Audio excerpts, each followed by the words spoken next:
Bueno, familia, buenas noches. Dios les bendiga rica, abundantemente. Damos gracias al Señor por el privilegio de estar reunidos esta noche en la escuela bíblica. Continuamos con la exposición de la carta, de el profeta Nahum. Ya vimos el capítulo 1, hoy vamos a estudiar el capítulo 2. Antes de iniciar, vamos a poner delante de nuestro buen Dios este tiempo. Padre, te damos gracias en el nombre de Jesús por este privilegio que tenemos, Señor, de estar reunidos como hermanos en la fe. Te doy gracias por la vida de cada uno de mis hermanos y hermanas de esta congregación y oro por sus necesidades, Padre bueno, que seas tú proveyendo lo que ellos necesitan para cumplir el propósito por el cual tú nos has llamado y nos has salvado, ser semejantes a Cristo. Padre, perdona nuestras iniquidades porque somos pecadores, necesitados de tu gracia todos los días. Oro, Señor, para que nuestra vida esté centrada y cimentada en Cristo en todo momento, en toda circunstancia, porque alejados de Él nada podemos hacer. Bendito Dios, te pedimos humildemente que tu Espíritu Santo nos guíe a toda verdad, que podamos comprender y entender estas verdades que tú tienes en tu bendita e inerrante palabra, que transforman nuestras vidas, fortalecen nuestra fe y nos llevan a ser más y semejante a Cristo. Gracias, Señor, por una salvación tan grande, de la cual queremos ocuparnos con temor y con temblor. Y es parte de esto, de ocuparnos de la salvación, estar hoy reunidos y congregados, aprendiendo y conociendo más de quién eres tú. Tú eres nuestro defensor y fiel Señor. En el nombre de Jesús, amén y amén. Bueno, familia, estamos estudiando los profetas menores, estamos estudiando Nahum, el profeta Nahum, y hoy vamos a exponer el capítulo 2. El título de la escuela bíblica esta noche es El defensor fiel de su pueblo. Recordemos que el tema principal de este capítulo es la fidelidad consoladora de Dios para con su pueblo, a quien disciplina pero nunca abandona. ¿Escucharon eso? Dios disciplina pero no nos abandona. Y parte de esa disciplina es lo que está mostrando Dios con el pueblo de la tribu de Judá, específicamente el reino del sur. ¿Qué estamos viviendo aquí? Y quiero que comprendamos algo, mis hermanos.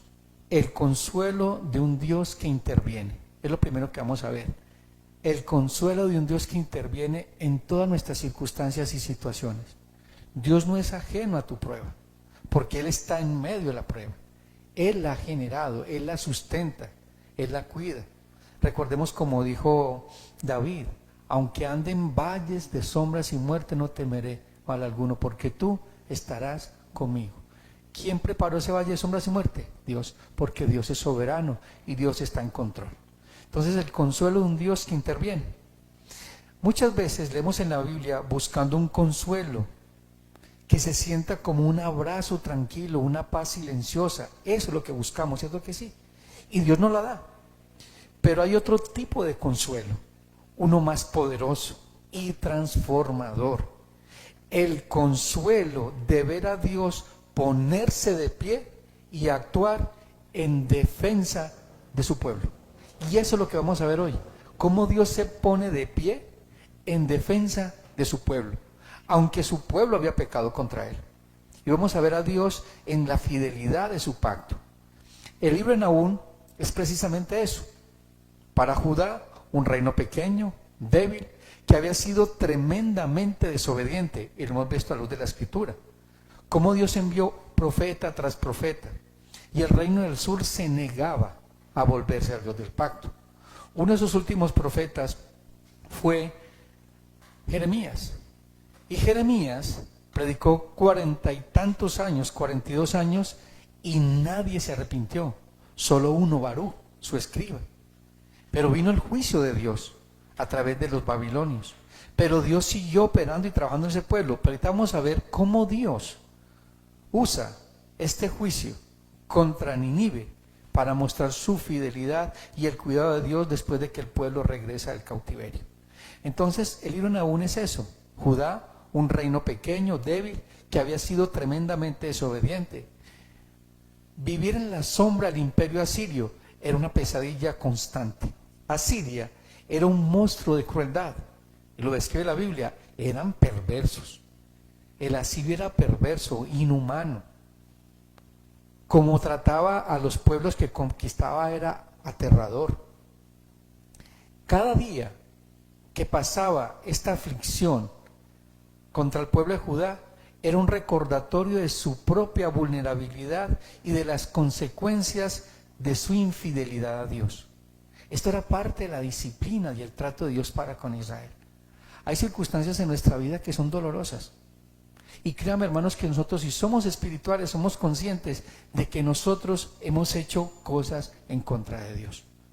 Y la Biblia dice, no os engañéis a vosotros mismos, Dios no puede ser burlado. Lo que el hombre siembra, eso cosecha. Nosotros estamos cosechando lo que hemos sembrado. Si nuestra cosecha no es como nosotros pensábamos y queríamos, tenemos que alinear nuestra vida con Dios. Porque las cosechas con Dios son abundantes. Abundantes en gracia, abundantes en misericordia, abundantes en justicia. Y aquí vemos al pueblo de Dios siendo disciplinado.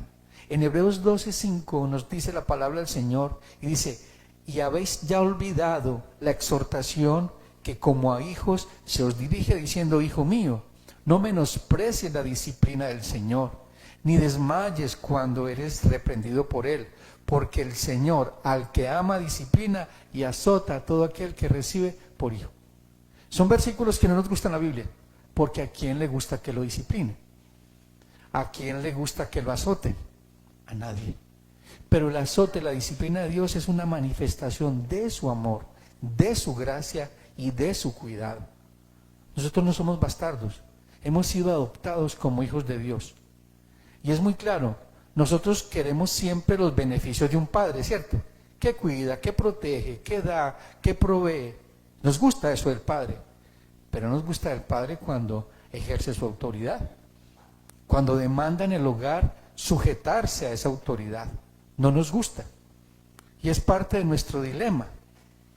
Si queremos a Dios como Padre, pues tenemos que dar también su disciplina, su cuidado, pero también su dirección. ¿Podía Dios amarlos todavía a pesar de su rebeldía? ¿Se había olvidado de ellos con respecto al ver las circunstancias que había a su alrededor? ¿Cómo los asirios cada día los azotaba y tenían que pagar tributos a los asirios? Y no tenían libertad, tenían esas zozobras a su alrededor. ¿Había desechado su pacto?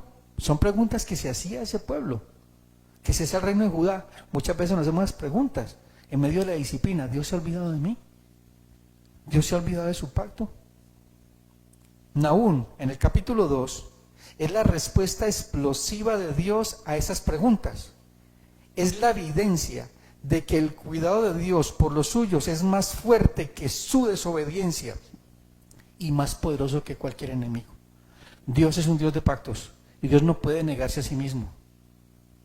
Si Él te escogió y te redimió para ser una hija, un hijo de Dios, Dios está contigo, a pesar que muchas veces tú no quieras estar con Dios. Porque no depende de ti, dependes del Señor. Que va a haber consecuencias cuando no queremos obedecer al Señor. Va a haber consecuencias cuando tomamos decisiones equivocadas, las va a haber, pero Dios en esa disciplina y en ese azote nos lleva al arrepentimiento, nos lleva a ver su misericordia, su gracia y su amor. Qué bonito que es Dios, ¿cierto? Qué glorioso que es Dios. Quiero que me acompañen sus Biblias a Isaías 49, 13 al 16. Isaías 49, 13 al 16. Mire lo que dice la Escritura acerca de pensar que Dios se olvida de su pueblo. Dice la palabra del Señor, Isaías 49, 13 al 16. Cantad alabanzas, oh cielos, y alégrate tierra, y prorrumpir en alabanza, oh montes, porque Jehová ha consolado a su pueblo, y de sus pobres tendrá misericordia. Pero Sión dijo, ¿me dejó Jehová? ¿El Señor se olvidó de mí? Y dice la respuesta de Dios, ¿se olvidará la mujer de lo que dio a luz, para dejar de compadecerse del hijo en su vientre? Aunque olvide ella, yo nunca me olvidaré de ti.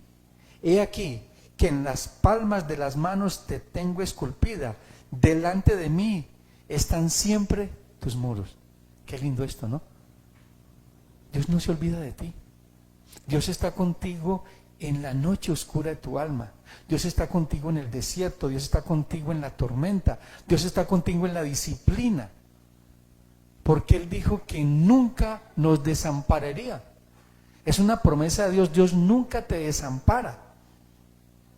Es Dios y Él es fiel a sus promesas.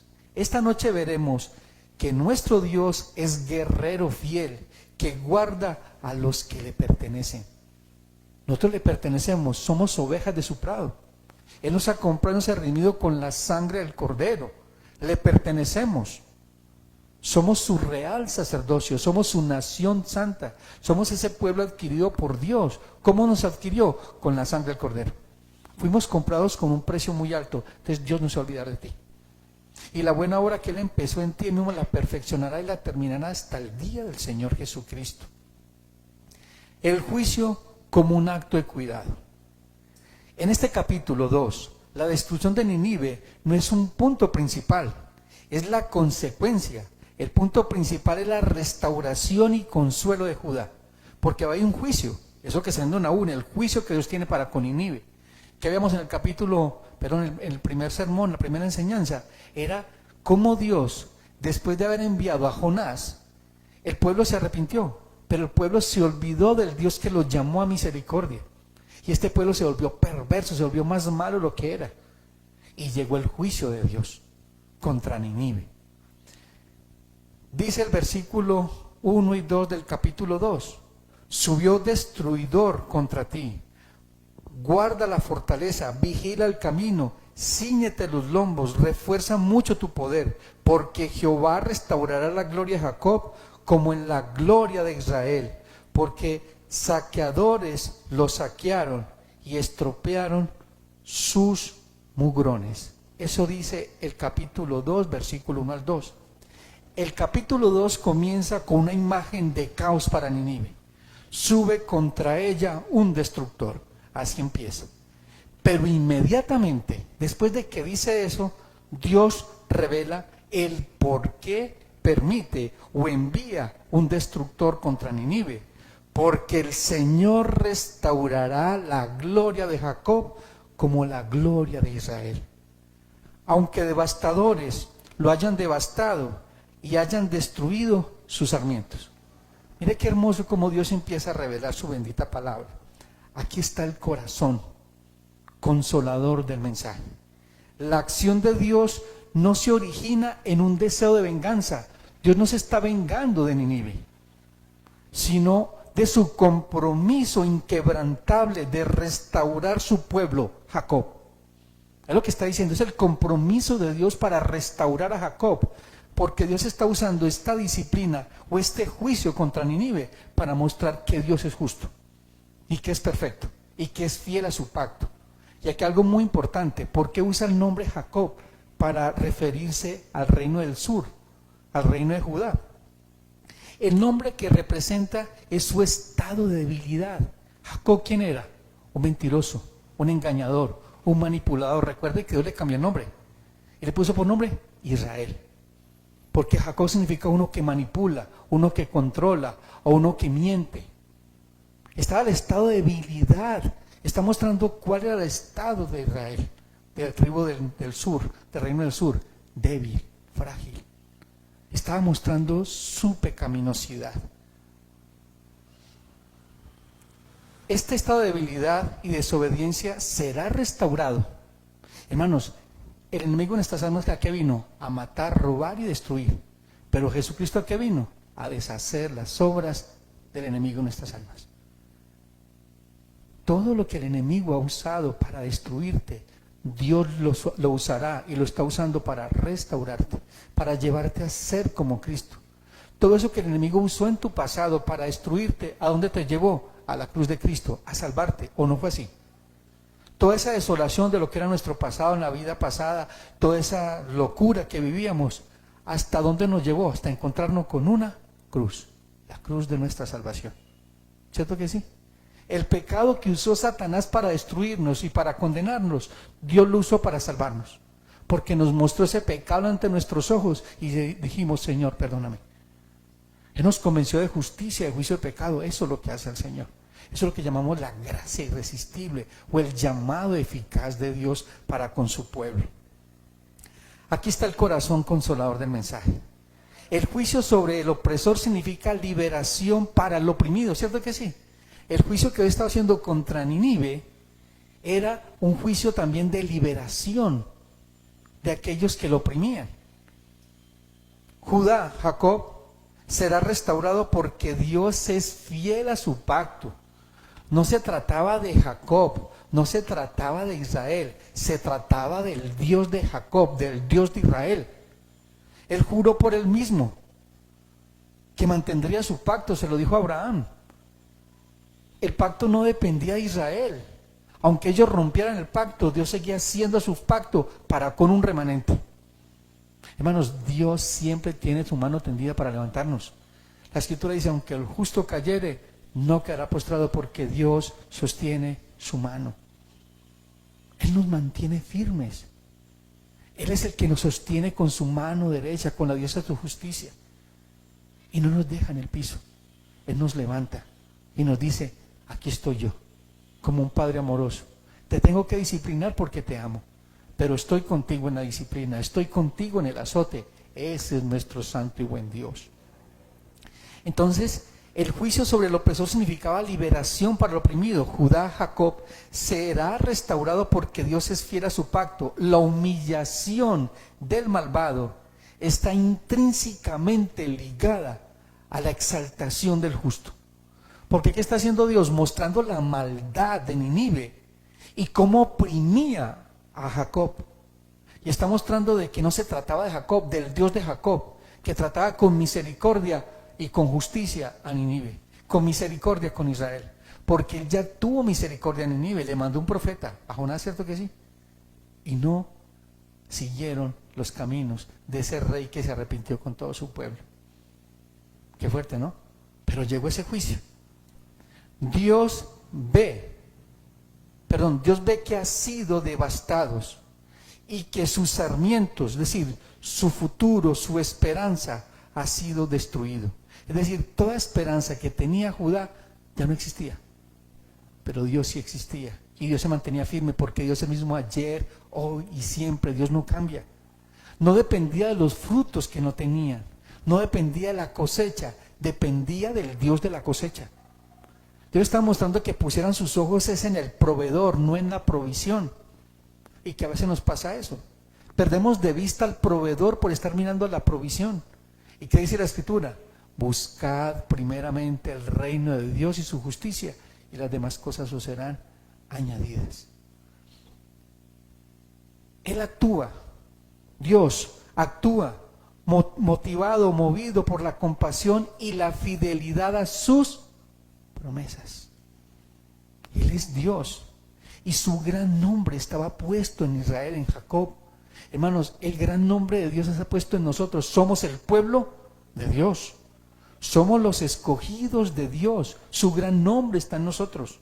Se trata de Dios por nosotros, con nosotros y en nosotros. Por eso, ¿quién contra nosotros si Dios es por nosotros? Mira lo que dice Dios en su bendita palabra en Ezequiel, la restauración del reino de Judá, de la restauración de su pueblo y el por qué los esparció por toda la tierra. Ezequiel 36, versículo 19 al 23. Ezequiel 36, versículo 19 al 23.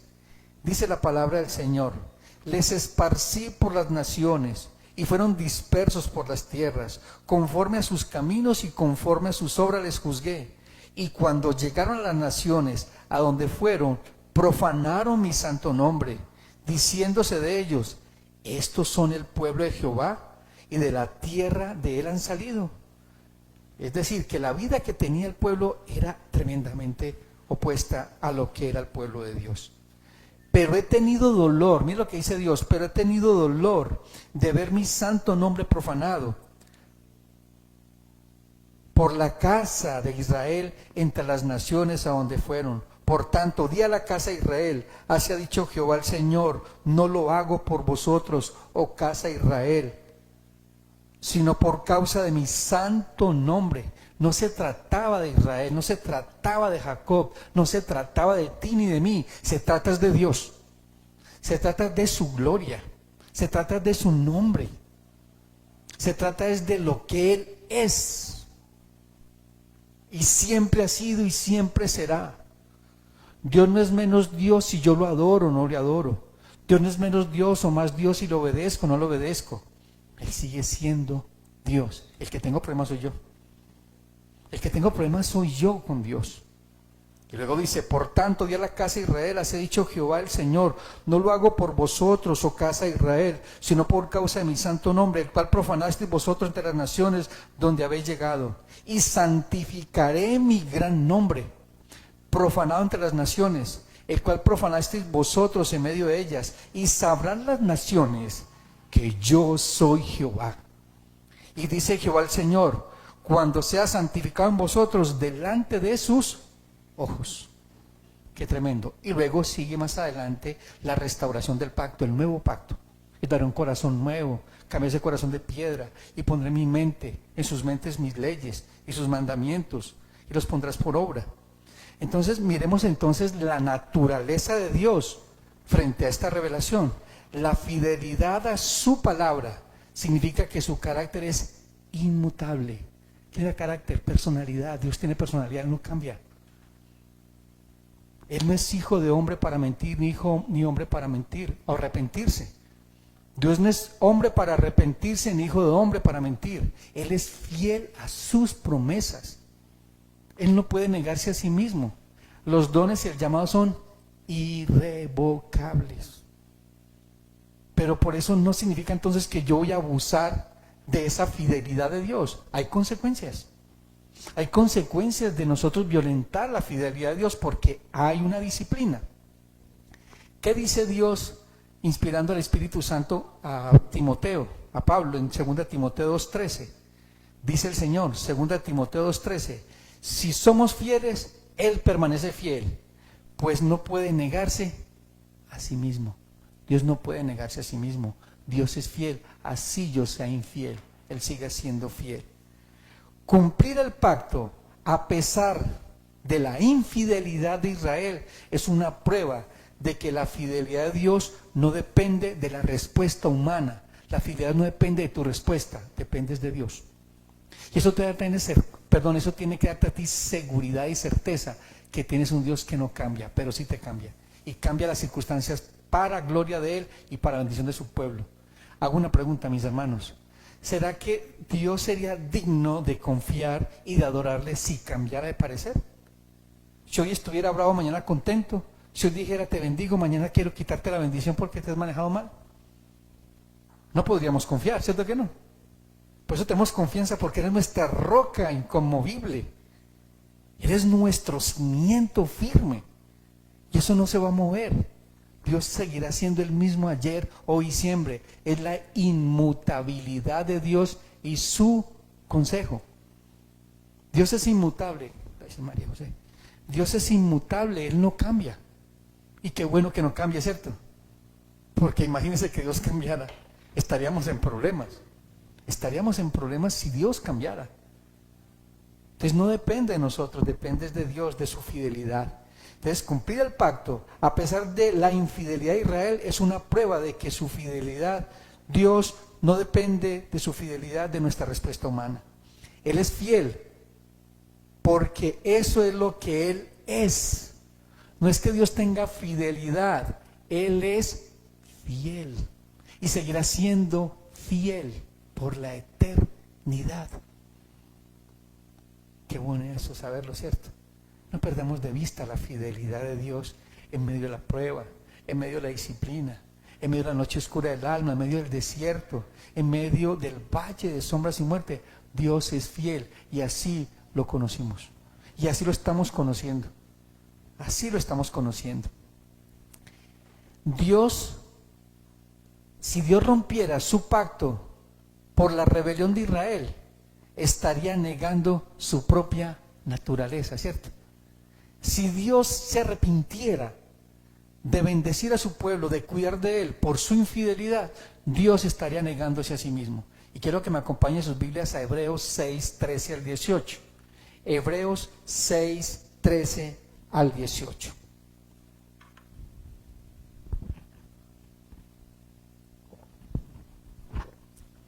Hebreos 6, 13 al 18. Dice la palabra del Señor: porque cuando Dios hizo la promesa a Abraham, no pudiendo jurar por otro mayor, juró por sí mismo diciendo: de cierto te bendeciré con abundancia y te multiplicaré grandemente. Y habiendo esperado con paciencia, alcanzó la promesa.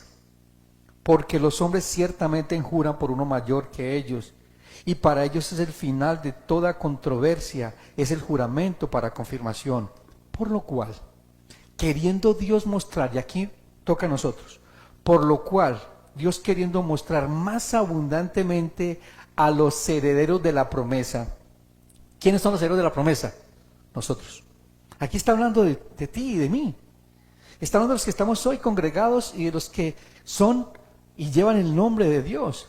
Y dice: a los herederos de la promesa, la inmutabilidad de su consejo, es decir, de su pacto, de su voluntad, interpuso juramento, para que por dos cosas inmutables, en las cuales es imposible de que Dios mienta, y escuche esto, tengamos un fortísimo, no dice un fuerte, aquí está hablando de un superlativo, es decir, un super certeza, una plena convicción, un fortísimo consuelo, de los que hemos acudido, es decir, nosotros, para asirnos de la esperanza puesta delante de nosotros. ¿Y quién es nuestra esperanza puesta delante de nosotros? Cristo, que ha entrado al lugar santísimo, como precursor, como firme ancla en nuestra alma, en medio de las tormentas. La fidelidad de Dios en el pacto, la fidelidad de Dios para cumplir lo que ha dicho, Él lo hará.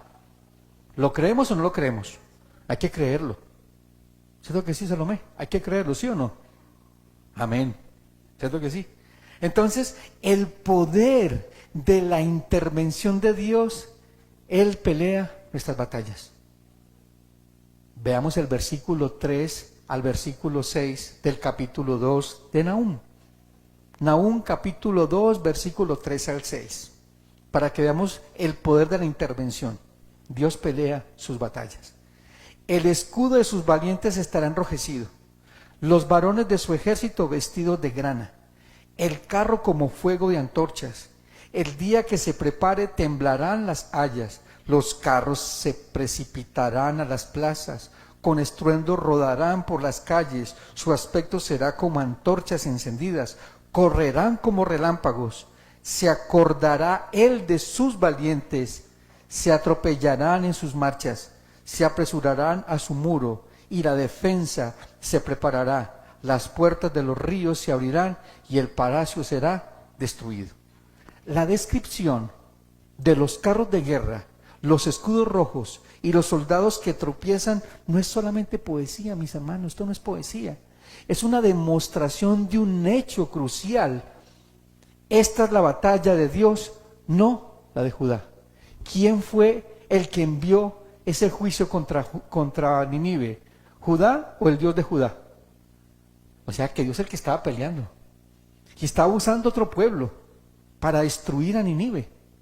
Hermanos, Dios usa en su providencia situaciones, personas, acontecimientos que Dios está orquestando para llevarnos a ver su gloria, para llegar a ver su poder, su provisión y su cuidado. Él es nuestro Dios y Él es fiel. Dios mismo da la orden, el destructor. Aquí es el ejército babilonio y medo, que es lo que destruyen a Siria, el imperio babilónico y el medo. Pero es un Dios quien está comisionando, es Dios quien está orquestando, está motivando a estos reyes a que juzguen a Nínive. La justicia humana es solo un instrumento de la justicia divina. Dios usa los medios, pero Él es justo. Por eso Dios está siempre en control. Así parezca en descontrol. Y eso pensaba el reino de Judá, ¿cierto? Que estaba en descontrol. Pero está usando el imperio babilónico y los medos para juzgar a Nínive, que llevaba asolado al reino del sur por más de 100 años. Por eso usted ve que Jonás no quería ir. Jonás no quería ir a Nínive. ¿Cómo voy a ir a predicarle a unos que son enemigos? Dios que está mostrando misericordia. Que así como Dios tenía misericordia con un pueblo perverso, ¿cómo no iba a tener misericordia con su pueblo? Ese es el mensaje central de Jonás. La misericordia de Dios, que Dios quiere que todos procedan al arrepentimiento. Pues hermanos y hermanas, les invito a orar por los grupos al margen de la ley que están en contra del Estado, que están haciendo cosas fuertes en nuestro país. Oremos por ellos, que Dios tenga misericordia de ellos, que procedan al arrepentimiento. Pero no levantemos juicios contra ellos, porque el que juzga es Dios. Y Dios tiene preparado un juicio para aquellos que no se arrepienten. Y ya lo sabemos cuál es, ¿cierto? Y vendrá, y no tardará. Entonces Dios mismo da la orden. El destructor, aquí está hablando del ejército babilonio y el medo. Pero es Dios quien los comisiona. La justicia humana es solo un instrumento de la justicia divina. Nínive se jactaba de ser inexpugnable. Ni decía contra mí nadie. Pero, ay Dios, ay de aquel que en manos de un Dios airado. Ay de aquel que cae en manos de un Dios airado. Hermanos, Dios es fuego consumidor. Dios es fuego consumidor y hará justicia. Vendrá la justicia perfecta de Dios y juzgará la injusticia de los hombres. Por eso dice la Biblia, está establecido para los hombres que mueran una sola vez y después el juicio. Allí termina la historia en un juicio. Allí termina la historia del hombre en un juicio. Eso es lo que ha sentido, propósito y dirección en la vida de nosotros.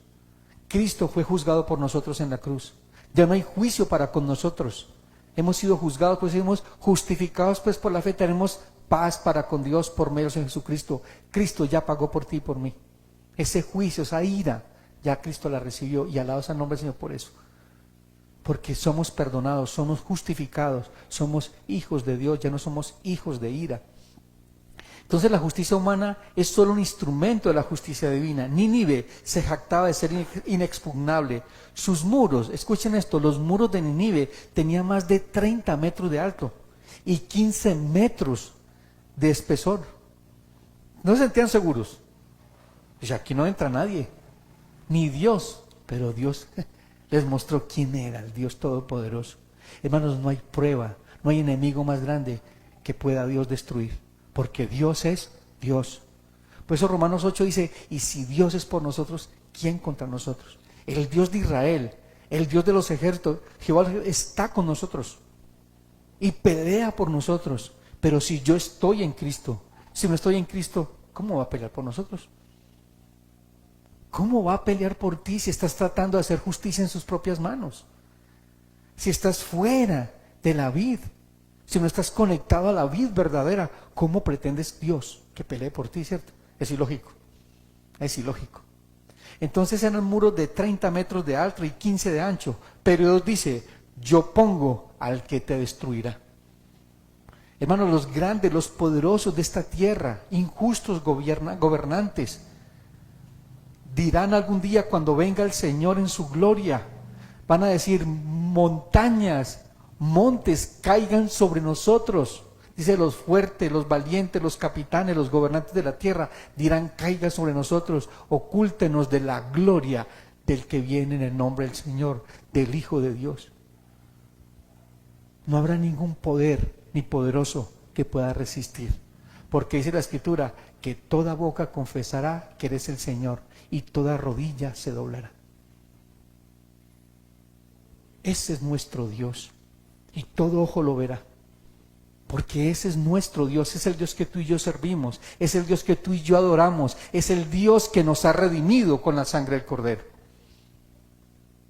Judá no tenía ejército capaz de derrotar a Asiria, estaban débiles, quebrantados y bajo la disciplina de este pueblo perverso, pero la fidelidad de Dios no dependía de las fuerzas de su pueblo. Él mismo toma las armas como su guerrero y defensor. Él es quien envía al destructor, versículo 1. Es quien hace que los carros corran como relámpagos, versículo 4. Él es el quien hace que los defensores de Nínive tropiecen en su marcha, versículo 5.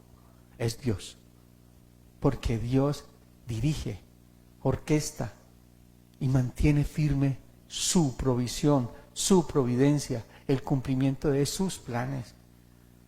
Por eso, mis hermanos, no sientan temor de lo que está pasando en Colombia. Que su corazón no esté atribulado. Pregúntale a Dios qué está haciendo Dios en este momento en tu vida. ¿De quién confías? ¿De los gobiernos? ¿De los ejércitos? ¿O de Jehová los ejércitos? ¿En qué está puesta tu confianza? ¿En la economía de un país? ¿O en el Dios Todopoderoso que provee lo que necesitas todos los días porque Él es nuestro proveedor? Por eso el perfecto amor echa fuera el temor. Hermanos, aunque el mundo se esté cayendo a pedazos, Él nos sostiene con la diestra de su justicia. Por eso no temas. Como dice la palabra, no temas, manada pequeña. No temas. 365 veces está en la palabra del Señor, no temas. Yo soy tu escudo y tu galardón. Así que, mis hermanos, apoyémonos en esta verdad. Cuando estamos débiles por el pecado, cuando las consecuencias de nuestras malas decisiones nos tienen acorralados, podemos pensar de que Dios se ha ido. Nahum nos muestra que es en nuestra debilidad donde la fuerza defensora de Dios se perfecciona. Él pelea por nosotros, incluso cuando nosotros hemos causado el problema. ¿O quién causó el problema con los asirios? Pues Judá. Pero Dios es fiel. No pierdas de vista la fidelidad de Dios. No la perdamos. No la perdamos porque esa disciplina te está santificando. La disciplina de Dios es para santificación, para apartarnos del pecado, para reconocer la santidad de Dios, que Dios es santo, santo, santo. Para que entendamos de que nuestro pecado nos hace ver la maldad que hay en nuestro corazón y la justicia del Dios perfecto. Y es donde corremos a la cruz de Cristo y recibimos ¿qué? Pronto y oportuno socorro. Porque Él es fiel. Él es fiel.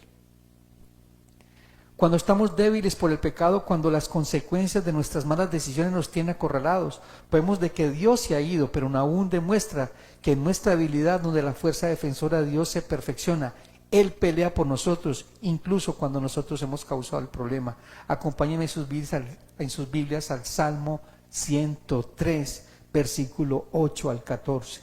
Salmo 103, 8 al 14. Salmo 103, 8 al 14. Misericordioso y clemente es Jehová, lento para la ira, grande en misericordia. No contenderá para siempre, ni para siempre guardará el enojo. No ha hecho con nosotros, ¿qué? Conforme a nuestras iniquidades, ni nos ha pagado conforme a nuestros pecados. Porque como la altura de los cielos sobre la tierra, engrandeció su misericordia sobre los que le temen. Cuanto está lejos del oriente, del occidente, hizo alejar de nosotros nuestras rebeliones. Como el Padre se compadece de los hijos, se compadece Jehová de los que le temen, porque Él conoce de nuestra condición y se acuerda de que somos polvo. Qué hermosos versículos. Hermanos, qué hermosos versículos, meditar en esta verdad. Y podríamos sacar 3, 4 sermones de esta verdad. Pero hoy enfoquémonos en la misericordia y en la lenta ira de Dios para con nosotros. Porque no nos trata conforme a nuestras obras, sino conforme a su misericordia en Cristo. En Cristo. Veamos entonces el resultado de su fidelidad, el fin de la opresión. Versículos 7 al 13 de capítulo 2 de Nahum. Nahum 2, 7 al 13. Nahum 2, 7 al 13. Dice la palabra del Señor. Nahum 2, 7 al 13. Y la reina será cautiva, mandarán que suba, y sus criadas la llevarán gimiendo como palomas golpeándose en sus pechos. Fue Nínive de tiempo antiguo como ataque de aguas, pero ellos huyen. Dice, deteneos, deteneos, pero ninguno mira. Saquead la plata, saquead el oro. No hay fin de las riquezas y y suntuosidad de toda clase de efectos codiciables. Vacía, agotada y desolada está. Y el corazón desfallecido, temblor de rodillas, dolor en las entrañas, rostros desmudados ¿Qué es la guarida de los leones y de la majada de los cachorros de los leones, donde se recogía el león y la leona y los cachorros del león, y no había quien los espantase? El león arrebataba en abundancia para sus cachorros y ahogaba para con sus leonas, llenaba de presa sus cavernas y de robo sus guaridas. Heme aquí contra ti, dice Jehová de los ejércitos, encenderé y reduciré a humo tus carros, y a espada devorará tus leoncillos, y cortaré de la tierra tu robo, y nunca más se oirá la voz de tus mensajeros. La escena de Nínive saqueada, con sus tesoros siendo llevados cautivos. Nínive es como un estanque de aguas cuyas aguas se vaciaron. Versículo 8. Es la imagen de la liberación para Judá. El opresor es silenciado. El opresor es silenciado. El león que despedazaba para sus cachorros, versículo 11 al 12, es confrontado por el león mayor, el león de la tribu de Judá. Y él vendrá, no solamente como pasó con Nínive, el león de la tribu de Judá vendrá a despedazar a los enemigos del pueblo de Dios. Vendrá a hacer justicia perfecta. Pues hay que orar por los enemigos de Dios. Hay que pedir a Dios que tenga misericordia, y por eso hay que predicar a tiempo y fuera de tiempo el Evangelio, porque es el único medio de mostrar Dios gracia y misericordia para con aquellos que están en contra de Él. El opresor es silencioso. El león que despedazaba para sus cachorros, versículo 11 al 12, es confrontado por el león mayor. Y de nuevo, Dios deja claro quién lo hace y por qué. Yo estoy contra ti. Versículo 11. Declara el Señor de los ejércitos, acabaré con tus presas en la tierra. Versículo 13. ¿Por qué está en contra de Nínive? ¿Por qué tus presas eran su pueblo? El cuidado de Dios está tan intenso que Él considera un acto de agresión personal todo lo que se hace contra los que le pertenecen. Por eso dice, ay de aquel que hace tropezar a uno de unos mis pequeños. Le es mejor que se ate una piedra de molino y se tire al mar. Hermanos, somos los pequeños de Dios. Pero si estamos en Cristo, si realmente obedecemos lo que Dios manda. Porque dice, ¿por qué me llamáis Señor, Señor, y no obedecéis mis mandamientos? ¿Por qué no hace mi voluntad? El Señor está llamando a realmente si somos el pueblo de Dios. Si realmente invocamos su nombre porque le pertenecemos o porque queremos pertenecerle. Porque queremos su cuidado, pero no sus demandas. Nos gustan mucho los cuidados de Dios, pero no sus demandas. Y el que ama a Dios, ama sus cuidados y también sus demandas. Y es un deleite para nosotros obedecer al Rey de Gloria. Veamos entonces las aplicaciones a nuestra vida. Primero, descansar a su cuidado fiel. Descansemos en el cuidado fiel. Este pasaje, mis hermanos, es un bálsamo para el alma que se siente débil, desobediente y acorralada. ¿Por qué digo que desobediente? Porque esa vieja naturaleza quiere desobedecer a Dios, ¿o no dice Romanos capítulo 7? Ese viejo hombre quiere desobedecer a Dios, no quiere someterse a Dios, quiere hacer su propia voluntad. Y nos sentimos acorralados por ese viejo hombre, por esa vieja mujer. Y gritamos, miserable de mí, ¿quién me llevó a este cuerpo de muerte? Pues el Señor. Gracias doy al Señor, a Dios por nuestro Señor Jesucristo.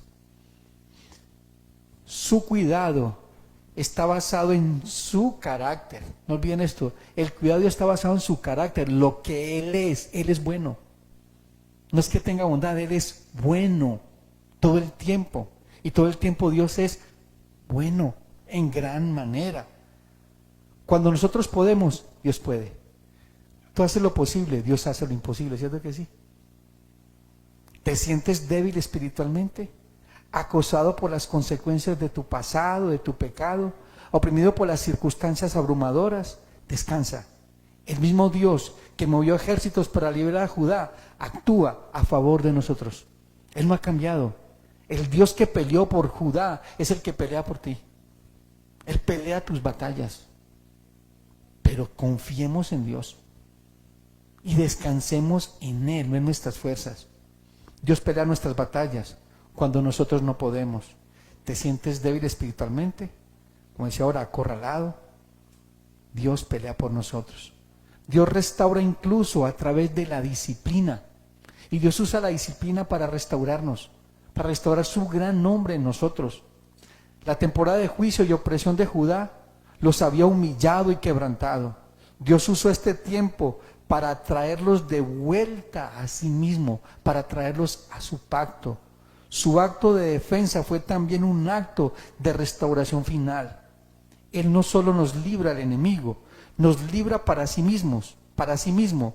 Él restaura la gloria de nuestra identidad como hijos amados. Hermanos, no perdamos de vista esto en nuestra vida. No perdamos de vista a este buen Dios todopoderoso. Mas Dios muestra su amor para con nosotros, que siendo aún pecadores, Cristo murió por nosotros. Hermanos, aún siendo nosotros pecadores, Cristo murió por nosotros. Cuánto más ahora que hemos sido amados, justificados por la sangre del Cordero, nos dará juntamente con Él ¿qué? Todas las cosas. Todas las cosas. Hermanos, Él se puso en contra de nuestros enemigos. ¿O no fue así? Cuando tú vienes a Cristo en arrepentimiento y fe, ¿quién se pone a favor tuyo? Dios. Y es más el que está en nosotros que el que está en el mundo. Tengamos en mente eso y en nuestros corazones, mis queridos hermanos. Nuestro enemigo final es la muerte. Y Cristo lo venció cuando resucita, para restaurarnos completamente en Él. Con Cristo estoy juntamente crucificado, ¿cierto? Ya no yo, sino Cristo de mí. Con Cristo juntamente resucitamos a una vida nueva, a ser amados por Dios, cuidados por Dios. En Cristo somos más que defendidos, somos redimidos, perdonados y restaurados para siempre, no para un día, sino para siempre. Y quiero que me acompañen sus Biblias a Romanos 8, 31 al 39.